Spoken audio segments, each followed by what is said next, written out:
Ito, malunggay na to. Ang ilalagay ko sa palaka. So, bago ko siya himayin, hugasan ko siyang buo.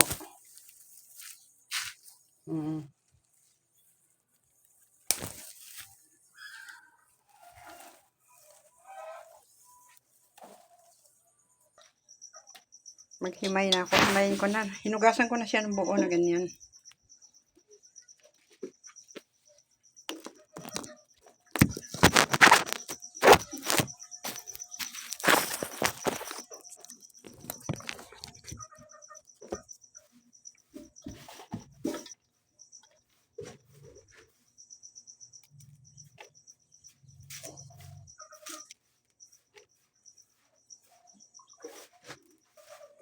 Yan ito sa probinsya.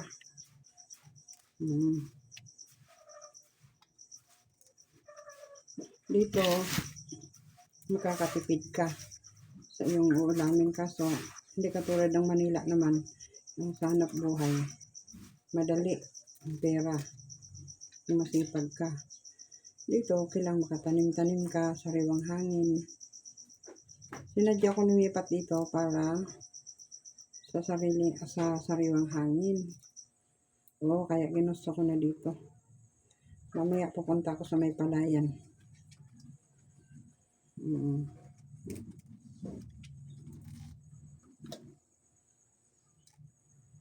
Ito, nakikita niyo ba?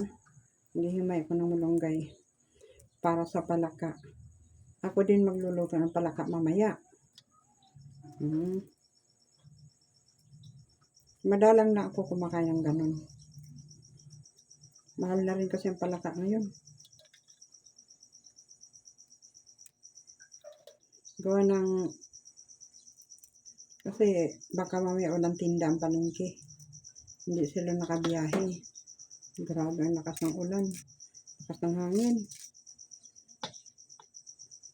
Doon sa pwesto wala man lang taong dumating. Nagsitago sila siyempre.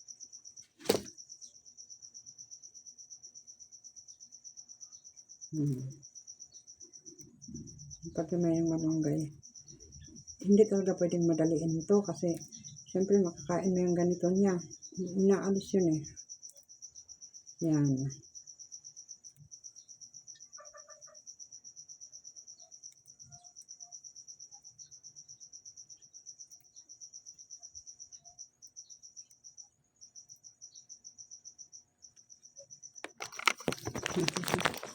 Ito na.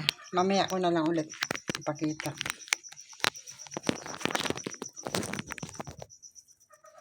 Yan ang malunggay. Marami kang makukuhang sustansya. Kaya kumain na kayong malunggay.